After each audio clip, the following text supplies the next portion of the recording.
Hello. Alright, that's enough.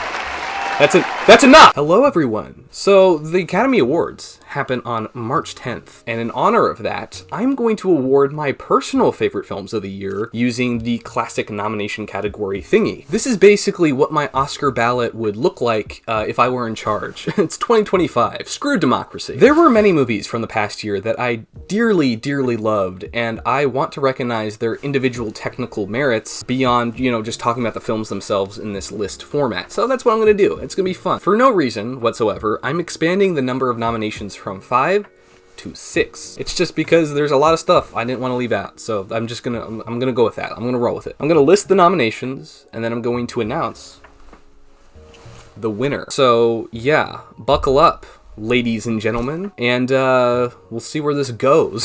So I'm going to start with a couple of awards that are usually not featured in the Oscars telecast. These are just a couple of awards, and then we'll move into the main stuff. So let's start with Best Standout Actor. There were so many actors this year that had a banger year, whether they were simply in a lot of stuff or proving how versatile they are. Those nominees are Nicholas Hoult, Josh O'Connor, Glenn Powell, Margaret Qualley, Kaylee Spaney, and Sebastian Stan. And the winner is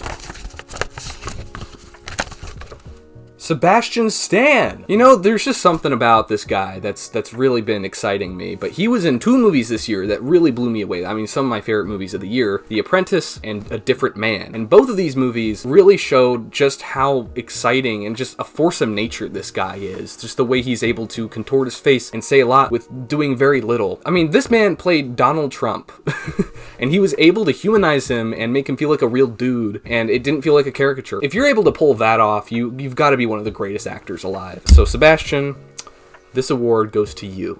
Next up, Best MVP Performance. These are either just supporting performances or bit performances. Whenever they're on screen, they light it up. Those performances are Jonathan Bailey in Wicked. I'm not seasick. Neither am I. No, I did not eat grass as a child. Oh, you didn't? I did. And yes, I have always been green. And the defensive,ness, is that a recent development? Tommy Dewey, Saturday Night. Ah, fuck, you've heard this before. Mr. Donahue. Are we still being formal? Please just call me Satan. Mason Alexander Park, National Anthem. You want to go get lost? Yeah. Should we never be seen ever again? Let's do it. All right, have fun. Adam Pearson, A Different Man. I had an affinity for accents as a child, like moving around a lot, and it just sort of blossomed into one of my many useless talents. What's your other talent? Oh, well, I can yodel. Aubrey Plaza in Megalopolis. We just have to get our affairs in order, tell all the little boys what to do. 1, 2, 3, yippee-yay. And Jesse Plemons in Civil War. Why do they call it the Show Me State? I don't know. You don't know?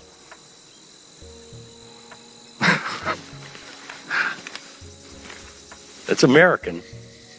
It is American. And the award goes to Jesse Plemons in Civil War. See, I watched this movie in IMAX in the middle of the day, and the thing is, I was like kind of into it. I was like, oh, this is all right, this is fine. But when that scene came on, like everyone in that theater just like locked in. I mean, it is one of the most intense scenes of the year, and it would not work without Jesse Plemons' dark, lifeless shark eyes. Who the fuck? Stop it! Who you think you are?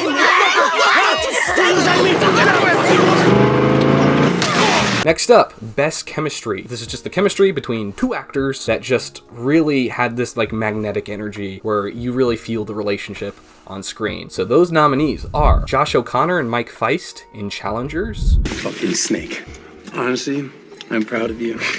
I've been doing the same thing. I'm not doing anything. It's fine. It's exciting to see you this way. Glenn Powell and Audrey Arjona in Hitman. I didn't know I was out with Neil fucking deGrasse Tyson. Gotta keep you guessing. Let's go dance, wipe one. Yeah. Julio Torres and Tilda Swinton in Problemista. Oh, Bobby, forgive me. Forgive us. Do you think he'd hate this? Jesse Eisenberg and Kieran Culkin in A Real Pain. And you didn't wake me up. Oh, you were having such a good nap, dude. Jesus you were like, Christ, you're on a tour sorry. group Yeah, with people. I know, I just didn't have the heart to wake you up, man. You have like the most fucked up sense of priorities. Do you know that? Connor Sherry and Gabriel LaBelle in Snack Shack. 15 gallons a month is baby stuff compared to what we could do if we scaled her up to $120. 120 gallons? A month, dude, and we'll cash flow our day-to-day ops for a track weddings until we get to a rhythm where this thing is running itself. And Cynthia Erivo and Ariana Grande in Wicked. And you can call me Galinda. That is your name. Let's not quarrel. And the winner is Glenn Powell and Audrey Arjona in Hitman. These two are so sexy. I mean, these are like the hottest people I've ever seen, and just the way they're able to bounce off of each other on screen is just incredible. The notepad sequence, one of the best things I've seen all year. So yeah, this goes to Glenn Powell and Audrey Arjona, wherever they may be. Next up, we have Best Ensemble Cast. Dune Part 2, Kinds of Kindness, National Anthem, Nosferatu, Saturday Night, and Sing Sing. And the winner is Saturday Night. Look, I know what people think about this movie. I've seen a lot of takes, and I get it. I mean, it's really corny. It's really self-masturbatory, but the thing is, the shining element of this, and I think something that most people could agree on if they've seen the movie, is the cast is fantastic. They just got the most exciting young 20-something actors in one movie together, and they're just like firing on all cylinders. It's so cool. This goes to the ensemble of Saturday Night. All right, now we're in the main Academy Awards, the typical stuff, so we are going to start with Best Sound. And the nominees for Best Sound go to The Brutalist, Civil War, Furiosa, Longlegs, Nosferatu, and The Substance. And the winner is The Substance. There are just sounds in here that I've never heard in my life. It's so ingenious, it's so creative, just some really, really innovative stuff they're doing here. So yes, this goes to The Substance. Next up, Best Costume Design. The nominees are The Beast, Horizon and American Saga Chapter 1, Megalopolis, Nosferatu, Problemista, and Wicked. And the winner is Nosferatu. Eggers just knows what he's doing. Every movie he's done has been a period piece. I think this is the biggest thing he's done yet in that department when it comes to costumes and production design. The authenticity of those costumes and just the dirtiness and the griminess, that's what really like helps bring the movie alive. This goes to Nosferatu. Next up, Best Makeup and Hairstyling. The nominees are The Apprentice, A Different Man, Furiosa, Nosferatu, The Substance, and Wicked. And the winner is The Apprentice. There's this shot towards the end where it's this close-up on Jeremy Strong's face, and you just see every crevice in his face. You just see just how much this man has aged. The makeup does so much heavy lifting in that way. This goes to the makeup and hairstyling department of The Apprentice. Next up, Best Film Editing. And the nominees are The Brutalist, It's too close to the roof! Hey, hey, hey, hey! Challengers,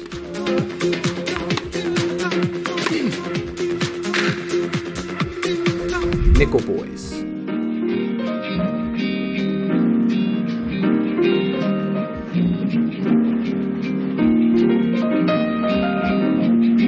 The Order,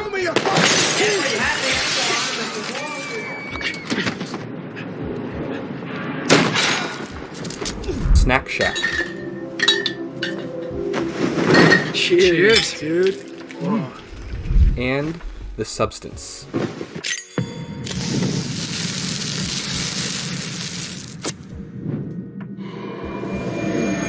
You're hired. And the award goes to The Substance. Similar to what I said about the sound, there's so many cuts in here. There's so much energy to this. Really helps the tone, I think. This is like one of the funniest, most like absurd movies of the year. And just the way they're able to kind of cut it together in this very manic way really got to me. So yeah, this goes to The Substance. There are 3 editors, and I'm not going to try to say their names. I'm sorry. I don't like French people. Next up, Best Production Design. The nominees are The Beast, Megalopolis, Nosferatu, Problemista, Queer, and Wicked. And the winner is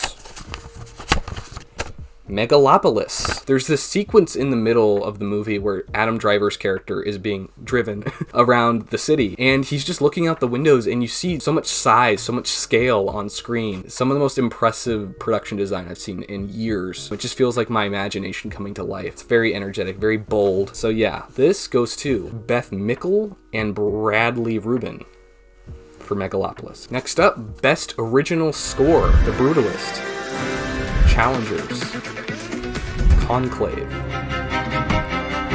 A Different Man, Saturday Night, and Queer. And the winner is Challengers. Obviously. I mean, this isn't even a competition. What are we doing here? Next up, Best Visual Effects. Alien Romulus, Better Man, Dune Part 2, Furiosa, Nosferatu, and The Substance. And the winner is The Substance, again. I can't underestimate just how great this film is on that technical level, and these effects are just so mind-boggling. Yeah, this goes to the VFX team for The Substance. Next up, Best Cinematography. The nominees are The Brutalist, A Different Man, Kinds of Kindness, La Chimera, Nickel Boys, and Queer. And the winner is La Chimera. And there's just something so nostalgic about this movie. It's just there's something so raw and textured to it, and it's just that blend of 35mm and 16mm that just, it gives this film such an old look to it, this timeless look to it, and I think it really helps thematically communicate what it's trying to say, because I mean, this is a movie that's about a lot of things, but most importantly, it's a film about art and the artistic process, and to frame it in such a way where it does have this timeless quality, it does have something that will kind of, I think, transcend our mortality. I think that's like really, really neat. So yeah, I mean, this is a beautiful, beautiful movie. So this goes to La Chimera, Helene Loviart. I'm sorry, I'm really trying. Next up, Best Adapted Screenplay. The nominees are The Beast. Then you told me something would suddenly appear, like a hidden beast, destroy everything both in you and around you. Conclave. Our faith is a living thing precisely because it walks hand in hand with doubt. I'm Still Here. Filha, eu mudei de ideia. Dorme na casa da Cris hoje e amanhã vocês vão pro balé juntas, tá? Nickel Boys. I saw those college kids in Tampa. They had nice shirts and ties sitting at the Woolworths. I had to work, but they're out there protesting. Sing Sing. And we all sat there as the blood flew across our clothes and our faces, and we pretended that was normal. And Queer.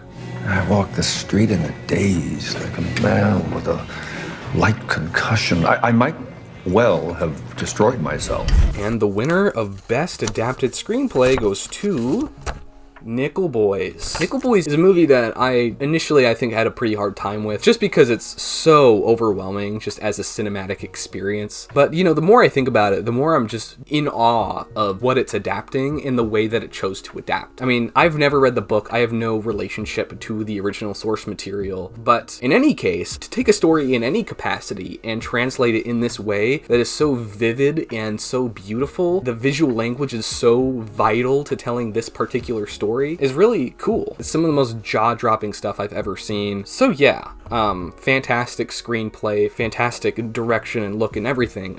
So yeah, this goes to Ramel Ross and Jocelyn Barnes for Nickel Boys. Next up, Best Original Screenplay. The nominees are Challengers. I'm gonna fight to get the energy going. No, just an hour of meditation. And what, you think that's lame?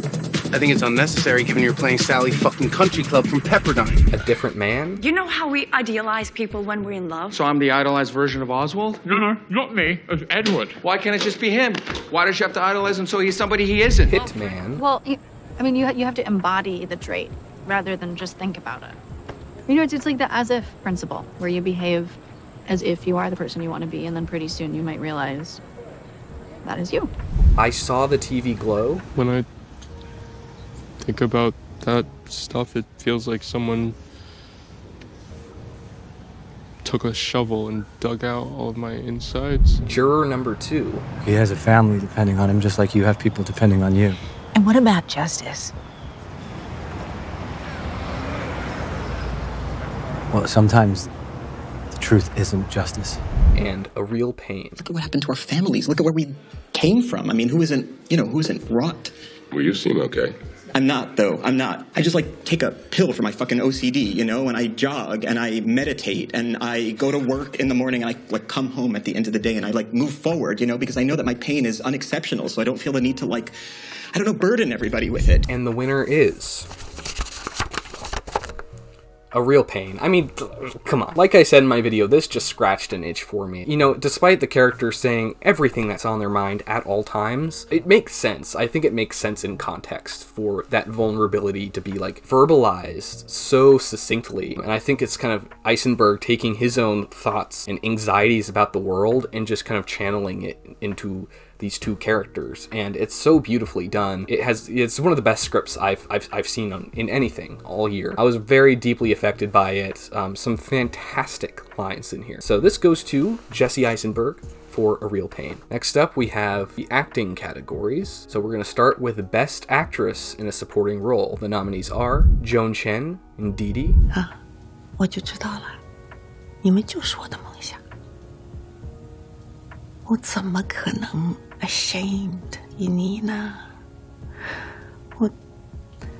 ？I am so proud. Toni Collette, juror number 2. It is your sworn testimony that you left Kendall Carter alone to walk down a narrow 2-lane road in the dark, drunk, in the pouring rain, in the middle of a thunderstorm.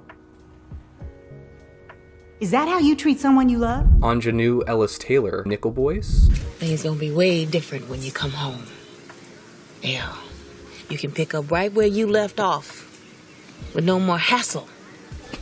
Ariana Grande in Wicked. In solidarity, and in order to express my outrage, I will henceforth be known no longer as Galinda, but simply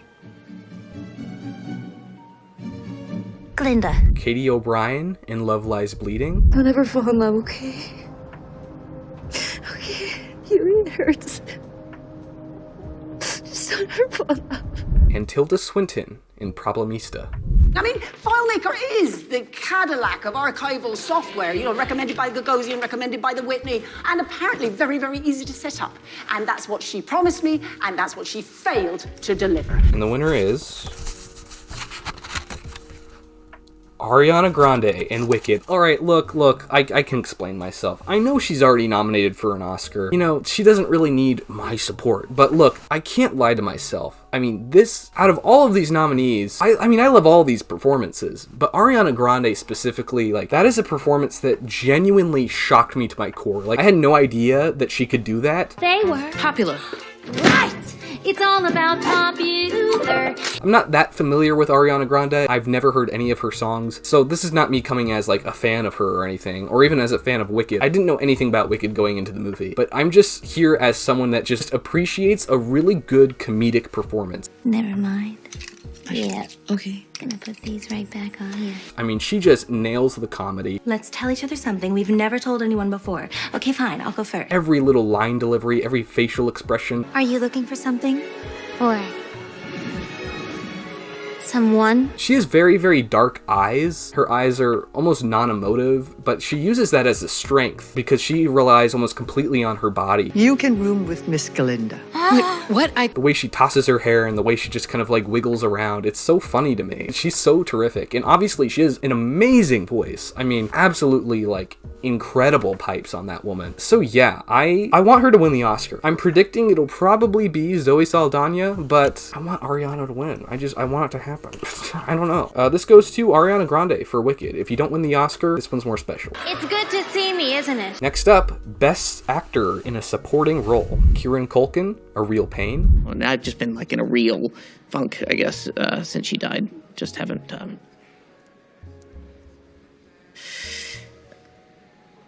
Yeah, sorry, she was just my favorite person in the world. Chris Hemsworth, Furiosa. I'll be dead and you'll still be sorrowing your lovey-dovey and your mummy magnificent. You idiot. You can never balance the scales of their suffering. Clarence Macklin in Sing Sing. When we are born, we cry because we're born to a stage of fools. And I said, yo, whoever wrote this, man, had to did it big before. Josh O'Connor in Challengers. There's no need, man. Lots of girls were into me. None of them wanted to marry me. That's not what I was for. What were you for? Guy Pearce in The Brutalist. People are gonna write about this. I'm staring down the barrel of the next 2 goddamn years of my life. What if one of them dies? What if they both die? Who pays for it? You gonna pay for it? Are you gonna pay for it? And Jeremy Strong in The Apprentice. Here's the thing, Donald. You played sports, right? So they probably taught you play the ball, not the man. But you see, in reality, it's the total opposite. You play the man, not the ball. And the winner of Best Supporting Actor goes to... It was a toss-up. I mean, it was really hard, but I'm giving it to Kieran Culkin. Like, it's pretty obvious that he's going to win the Oscar, and I'm not going to complain, because he really does give, like, one of the best performances of the year. I mean, it broke me. It really got to me. I've heard the criticisms, oh yeah, it's just Kieran Culkin playing himself. Not really. I feel like there's so much more skill that goes into that. I think he's able to play this guy, this very erratic and complicated individual, in a very, very humanized way. It all feels natural. I think the way he's able to kind of like flip-flop between different attitudes and different vocal cadences is really, really skillful. Just like ADHD personified, and also just like one of the most sensitive performances I've seen all year. My runner-up would obviously be Jeremy Strong. I would love to see Jeremy Strong win an Oscar, but it's not looking too likely. It's probably going to be Kieran Culkin, which either way, it's a win for me, because I like to see my Succession boys getting what they deserve. Anyway, so this goes to you, Kieran Culkin. Your performance made me bawl. It made me weep. It made me cry. It made me belly laugh. It made me feel every emotion you can possibly feel. Next up, Best Actress in a Leading Role. The nominees are Lily Rose Depp, Nosferatu. But where is it? Your money, your promotion, your house? Where is that which is so precious to you? Have you paid that kind Harding your debt? Have you repaid him with this plague that infects his wife? I left for us. Mikey Madison in Anora. Stay jealous, babe. Stay jealous, honey. Jealousy is a disease. Remember that, Diamond? I'm just gonna go chill in my mansion or whatever. You know, no big deal. Demi Moore in The Substance. I try to be myself. Stop it. Stop it. You're taking it from me. That's your little secret. Stop it. Léa Seydoux in The Beast. C'est juste que j'ai le sentiment très profond que quelque chose de terrible va arriver. Une sorte de catastrophe. Et que je devrais y faire face. Être là. Même si ça me terrifie. Fernanda Torres in I'm Still Here. O que vocês querem? Cadê meu marido? Vai embora! Sai daqui, vai embora! Sai! And Zendaya in Challengers. Ask your parents for a seat on the board. Or you know what? Matter of fact, ask them for some money. Okay? Go be like any other spoiled kid who was ever mounted to nothing in their fucking life. And stop this performance of being a down-on-your-luck professional. Tasha. No, you're not 20 years old anymore, and it's not cute to be walking around pretending like you need to grind it out at these bumfuck tournaments and sleep in your fucking car. And the winner is Mikey Madison in Anora. This is like a star-making performance. I mean, the moment she shows up, she's a bold font. She has so much power and so much presence on screen. It's one of the most impressive things I've ever seen anyone do. I would love to see her win the Oscar. She's like 25 years old. She's gonna have plenty of opportunities in the future. So if she lost, I wouldn't be that disappointed, even though personally for me, she's my winner. She's so good. This goes to Mikey Madison in Anora. Next up, Best Actor in a Leading Role. Colman Domingo in Sing Sing. It's been a program that was established to help the population with management skills, and it's turned into something a bit more, wonderful, because it helps people get more in touch with their feelings and able to process and actually move through and truly get some rehabilitation. So are you acting at all during this interview? Josh Hartnett in Trap. That's about being seen by them. At the end, the way they look at me,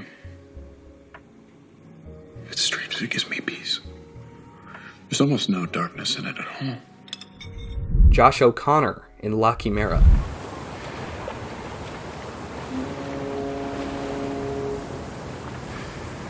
Non si è fatta per gli occhi degli uomini. Jesse Plemons in Kinds of Kindness. Raymond, I'll do whatever you tell me. I'll never object to anything ever again. I've even started gaining weight. You can't imagine how much I've been eating. I ate 2 burgers and drank 2 milkshakes just now. I'm going to cheat here, and I'm going to say Sebastian Stan in The Apprentice and Sebastian Stan in A Different Man. I know politicians, Roger, okay? I know politicians better than anyone. And some of them are smart, very few, but most are dumber than a rock. Let's be honest, okay? I give money to politicians so they do what I want. They're all very corrupt and stupid. No one's gonna believe that Edward looks like him and then suddenly he just looks like me. Magic. But she loves him for who he is. If he changes, then who is he then? Same person. Same bloke, new face. That's a different person. And finally, Justice Smith for I Saw the TV Glow.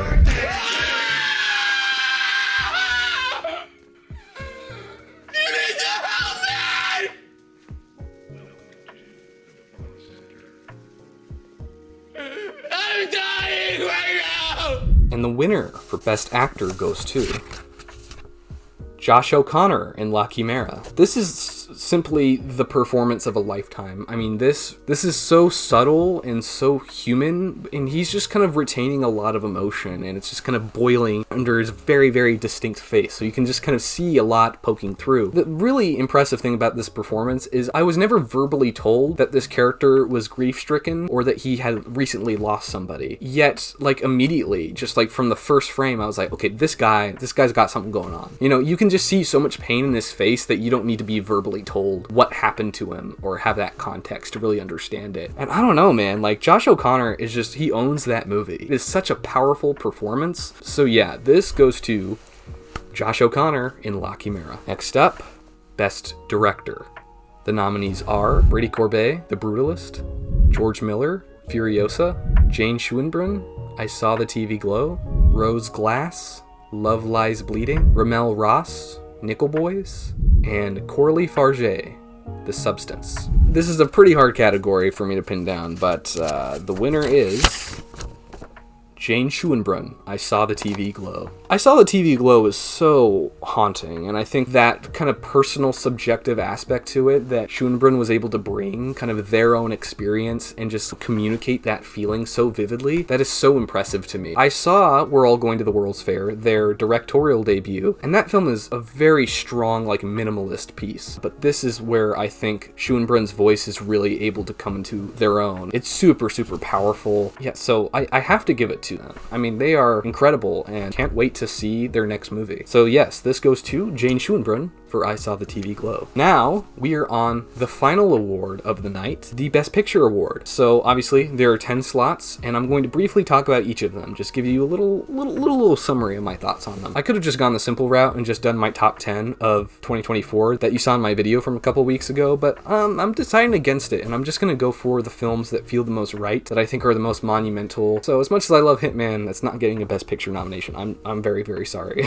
Anyway, the nominees are Anora, one of Sean Baker's finest works, a tragically hysterical film about a woman craving authentic love in a transactional world. The Apprentice, simply one of the darkest movies I saw all year, a deeply unsettling exploration of capitalist America, and skillfully humanized one of the most evil men alive, which I didn't think was possible. The Brutalist, an old-fashioned American epic that was weirdly comforting to me, and it's all brought to life by some of the most staggering filmmaking, some of those beautiful images I've seen all year. Challengers, one of the most energizing and sexy films of 2024 that got me so pumped. A Different Man, a quaint yet bizarre cinematic experience that felt like something plucked straight out of the 1970s. I'm Still Here, a devastating portrait of a family torn apart by political hostility that simply would not work if it didn't spend so much time developing the family dynamic first. It is really, really harrowing. I Saw the TV Glow, maybe the most I've been absolutely gutted by a film in the past 10 years, a haunting delineation of somebody not living their truth, and taps into a state of mind that was so despondent I wanted to scream. National Anthem, a soothing coming-of-age feature that left me feeling very much at peace. La Chimera, one of the strongest cases of how art transcends our small earthly mortality and why it matters, and yeah, it contains the best performance I saw this year in a movie. And finally, A Real Pain, the hardest I've cried at anything this year. Very, very simple examination of two very complicated people connecting in a way that felt so immediate and authentic and rich. It absolutely destroyed me. And the winner of Best Picture goes to I Saw the TV Glow. Look, I know I said A Real Pain was my favorite film of 2024, and I still agree with that, but the thing is I Saw the TV Glow is a lot more transcendent. I think it's going to hold a place in the cultural landscape for a long, long time. I mean, this is going to be a pop culture staple, and I truly believe it will change some lives. I think it'll really, really affect people throughout the years, and yeah, it's one of the most important movies of the year, but it also just like caused me to have like a physical reaction to it, and few films are able to do that. As much as I love A Real Pain, I love that movie so much on a personal level. I think I Saw the TV Glow will stand the test of time. Best Picture of 2024 is I Saw the TV Glow. So here you go. Nominees to be determined. That was it. That was the video. Thank you so much for watching. I am looking forward to the Oscars because it's getting a little crazy. There's a lot of controversy surrounding a lot of different films. So much discourse that some of it is fun to engage with, some of it is just exhausting. But yeah, I'm really interested to see like what happens this year. It's gonna piss a lot of people off. I just know it. But yeah, I just wanted to do this because, you know, I wanted to have control over something for once. Thank you for watching, and go watch the Oscars and let me know what your picks would be down below in the comment section. Yeah, I will see you in the next video. This is Ethan Butler, and I'm out.